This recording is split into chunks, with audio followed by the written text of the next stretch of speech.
ስል እንግዲህ በጉጉት ስንጠብቀው የነበረ ክፍል 5 ቶፋ ቲዩብ ማይክል ጃክሰን ወደ ውጭ ሀገር ከሄደ ይሞታል የሚል ዜና አበሰረን።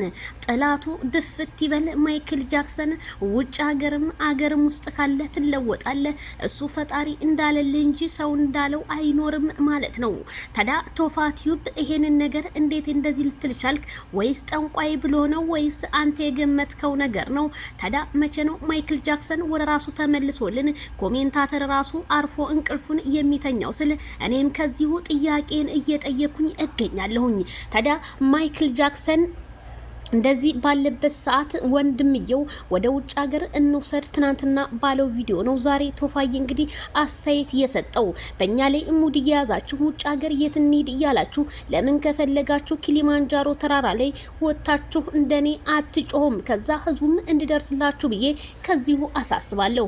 ቶፋዬ ግን እኛ የምንጠብቀው ካልዳኔ ሙት የዛሬ ቪዲዮ ግን ይሄንን አልነበረም የጠበኩት። እኔ የጠበኩኝ ክፍል 5 እንግዲህ ጠንቋዩ ማይክል ጃክሰንን ይዞ ያለበትን ነገር እንዳወጣለት ነው የፈለኩትኝ።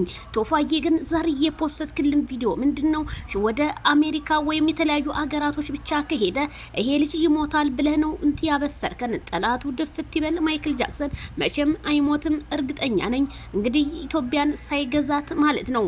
ምክንያቱም እንዴት ይሄ ነገር ሊሆን ይችላል? የሁሉም ሰው ጥያቄ ቢሆንም ግን ቶፋዬ ዛሬ እንግዲህ ወደ ውጭ ሀገር ከሄዳችሁ እኔ ያለው የትም አባታችሁ አትወጡም እያለ ይገኛል። ቶፋዬ እባክህ የህዝቡን ጥያቄ መልስለት። ምክንያቱም ጊዜ ቀጠሮ ምንም አያስፈልግም። ይሄ ልጅ ተይዟል። ጸበል ምናምን ለምትለው ጸበል እኮ ሰው ላመነበት እንጂ ላላመነበት ጸበል ዝም ብሎ እንደሆነ ነው እኛ እንግዲህ ከሚያውቁ ሰዎች እየጠየቅ ነው። ጸበልማ ቢሄድ ኖሮ እስከዛሬ ወስደውት ነበር። ግን ይሄ ነገር በጸበል የሚፈታ አይደለም።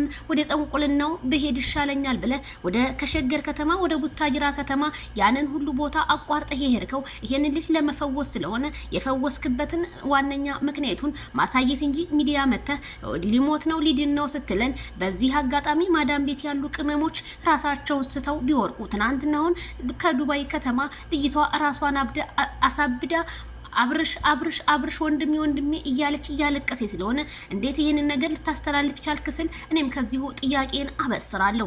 እናንተስ ኮሜንታተሮች ምን ተሰማችሁ? ዜድ ይድረሺ የቶፋ ቲዩብ ማይክል ጃክሰን ይሞታል ወደ ውጭ ሀገር ከሄደ እያለ ነው። ታዲያ እኛ ምን እናድርግ? ይሄ ሁሉ የሩታ ጭካኔ ነው።